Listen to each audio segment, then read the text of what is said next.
obviously. He did great in that Cruiserweight Classic tournament, and that still, honestly, is one of my favorite things of any pro wrestling of all last year, that Cruiserweight tournament. It was like the one thing a week I was like, I don't even care if I watch Raw or SmackDown or NXT, like, but Wednesday night, I'm watching that fucking Cruiserweight Championship, like, oh man. I wasn't expecting him. I had read a rumor earlier today stating that Jerry was actually backstage at Raw tonight. Really? And there was a possibility of him coming out and, entering the Cruiserweight division. I think he was recovering from a knee injury. And apparently he's cleared and ready to go. So I heard that rumor, and when they said they were going to bring someone out, I was really, really thinking it was going to be Tajiri, but I can't say I was let down because, Tozawa coming out was awesome. And, now that you mentioned that, I really wanted to see Akira Tozawa versus Tajiri, and it's more than likely going to happen, and I think it's going to be awesome. I think at some point it'll definitely happen. Oh, man. That is going to be a can't-miss matchup. The Buzzsaw versus the Snap German Suplex out of nowhere. Huge Tajiri fan. I watched him back in the day in ECW in the 90s. Obviously, the time he spent previously in WWE, he was great. So I'm definitely looking forward to him coming back.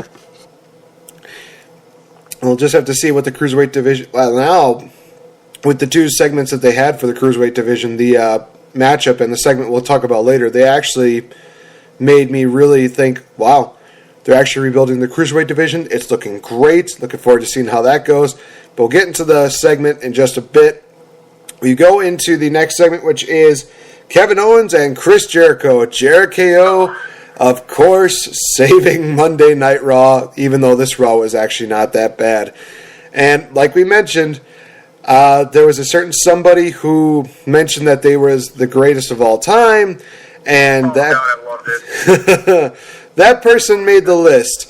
Who could that person possibly be that said that they were the greatest of all time? Some guy, football player, quarterback, won the Super Bowl. Some guy about deflated balls. Probably somebody like that. Oh, Tom Brady. That's right. Tom Brady is now on the list of Jericho. Oh, my God. You're not just your headset or your listening devices, people. You heard that correctly. Because Tom Brady is called the GOAT. And everyone knows that Chris Jericho is the GOAT. Chris Jericho decided to send a little message to Tom Brady by saying, you know what happens when you call yourself the GOAT? You know what happens? Well, you just made the list. Oh, man, that was just an awesome moment. Then Jericho... I almost cried. I was laughing so hard. That crowd went nuts, too. It was awesome. Which also transitioned into Jericho slowly saying, hey, WrestleMania is just on the horizon. Let's have, a best friend versus best friend match, champion versus champion, Kevin Owens versus Chris Jericho at WrestleMania. Kevin Owens says, well, that would be a great matchup, but I just don't know if I can really, fight my best friend. It would just tear me up inside and blah, blah, blah. It's like, Kevin Owens, oh, God, you're going to just troll Jericho hard, aren't you? Jeez Louise. But that would soon draw out the last person that I wanted to see. And all due respect, this was just one of those things where Chris had already talked about it. And now, oh, God. Yep. Out comes Goldberg. Yeah. Goldberg comes out, accepts Brock Lesnar's challenge. Kevin Owens opens up his big mouth, and then Goldberg says, hey, why don't you and me throw down at Fastlane for that title? And right off the bat, my worst fears just came into fruition. I'm like, oh, God, no. I don't want this to happen, please. And then glass case of emotion. It was. Yes. I think how I put it was like I was in a glass case of depression. I was actually directly quoting the movie where he's locked in the phone booth. He's yeah. Like, glass stage of emotion. Oh God, we went from tears of happiness to like tears of just utter shock and sadness in a matter of seconds. One of those segments that was going so well, and then just turned and went just down and crap, and you're like, God damn it. Yeah, and Jericho was about to put Bill Goldberg on the list, but in a nice, interesting turn of events, Goldberg grabs the List of Jericho, puts his own name on, which, now looking back at it, didn't make too much sense, but I guess at the same time it did piss off Jericho, so mission accomplished, Goldberg. You made Jericho hate you even more. And then Jericho got pissed, and he says, you get your match at Fastlane.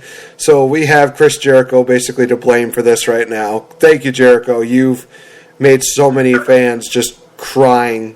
They're probably just still crying in their beds right now. Thank you, Jericho. Jericho needs to write his own name on that list for doing God. that. I mean, like, there was a moment where I thought he was going to step in and be like, okay, you want a match at Fastlane, you can wrestle me. I would have been okay with that. Goldberg and Jericho, I would have been okay with that. Now, he kind of tucked his tail between his goat legs and said, yeah, you get your match with Kevin Owens. My worst fears are coming true. I feel that Goldberg is going to win because it's fucking Goldberg. And we are going to have Brock Lesnar versus Goldberg for the Universal title at WrestleMania. Kevin Owens, the longest reigning Universal Champion of all time, is going to drop the belt to a part-timer who's going to drop the belt to a part-timer. I don't understand the logic or thinking behind this. I know it's Goldberg. I know it's Brock Lesnar. There's money. Those two, in my opinion, are bigger than a belt. They're the John Cena's, they're the Undertakers. You don't need to put a title on them to make them relevant. Their names already do that. I agree, and that's kind of also one of the things I'm still a little bit peeved about with the Royal Rumble is that you look at the last few years, the Royal Rumble winners have always been mainly part-timers. Batista, Triple H, Randy Orton is going to slowly probably deteriorate into a part-timer very soon. John Cena is about to do the same. It's like the last full-time guy that actually, won the Rumble and still is around was, as much as people are going to hate me hearing, hate to say this, but last one was Roman Reigns, and before that was probably Sheamus. But nowadays it's just been part-timer, and now it's to the point where it's like next year, please give that Rumble win to somebody who's going to be there for the long run. Don't just give it to another person just because somehow it makes Vince McMahon, jizz in his pants. No.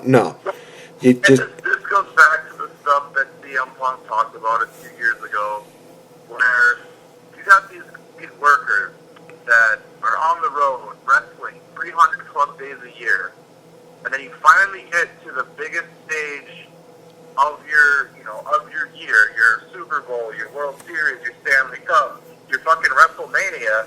You finally get there, and you're taking the credit that all these performers, these entertainers, these athletes, these superstars, you're taking away what they do, you're taking those opportunities away from them, and giving it to a person whose glory days were 10 plus years ago, and I don't like that.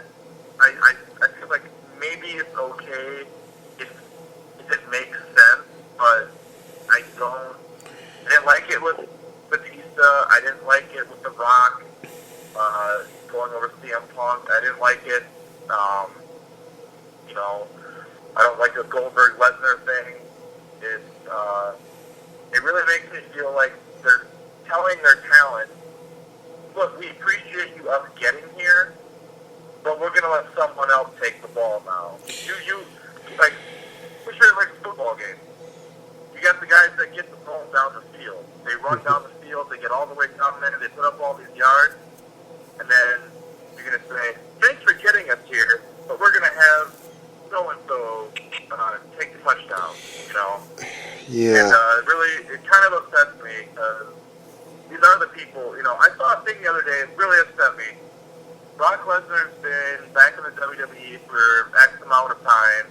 He's only had, 16-something minutes of ring time, and is making $6 million a year. Yeah. That blows fucking mind. Again, I know it's Brock Lesnar, but come on.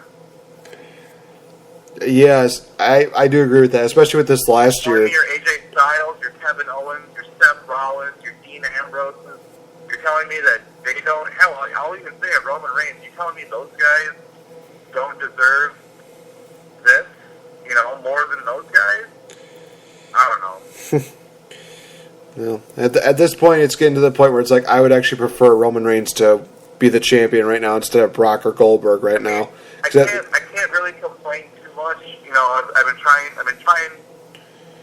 to see the, you know, positive and stuff with wrestling, and it's actually been a very kind of uplifting experience for me. Instead of just being like, "Oh, I don't like that. This sucks." I'm gonna see where this goes before I actually start complaining about it.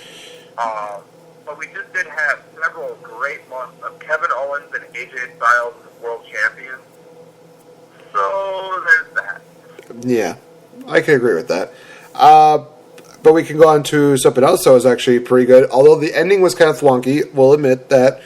But I think it's going to set up for something big. That being the tag team title matchup between the Club and the Great White North. Not Shitsaro, whatever the hell Spencer came up with. That just, no.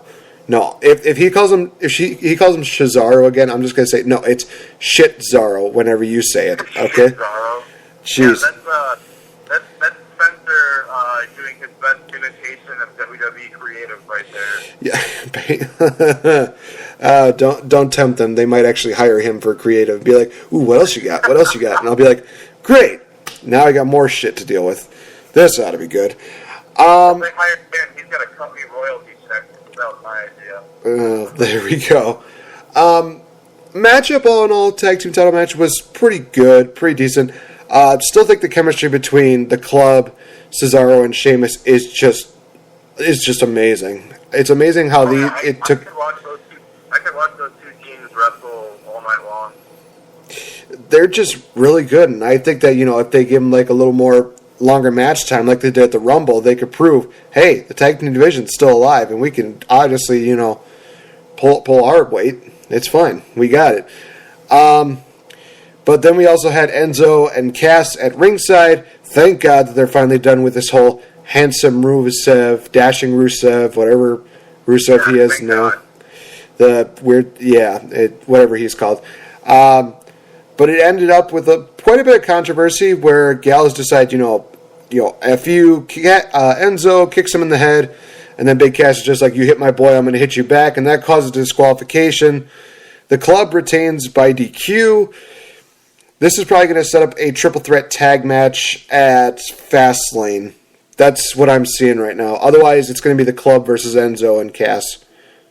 Yeah, I could see that, or I could see something along the lines of Cesaro and Sheamus versus Enzo and Cass, maybe in the next couple of weeks on Raw in a number one contendership match, where they would go on and face the Club at Fastlane, where the Club would obviously go over because they fucking said so, and that's pretty much a wrap on that. Yeah, basically. Next matchup. The New Day defeated the Shining Stars. That happened. That was a thing. Moving the fuck along. Yeah, I think I was saying New Day has grown back on me. There were a few months where, this was late last year, where I was criticizing them with Chris on the podcast, saying they kind of fell off for me. I felt like they had run their course. I was even saying I would be okay if they split up at this point. And but they've grown back on me again. I think it's honestly because they don't have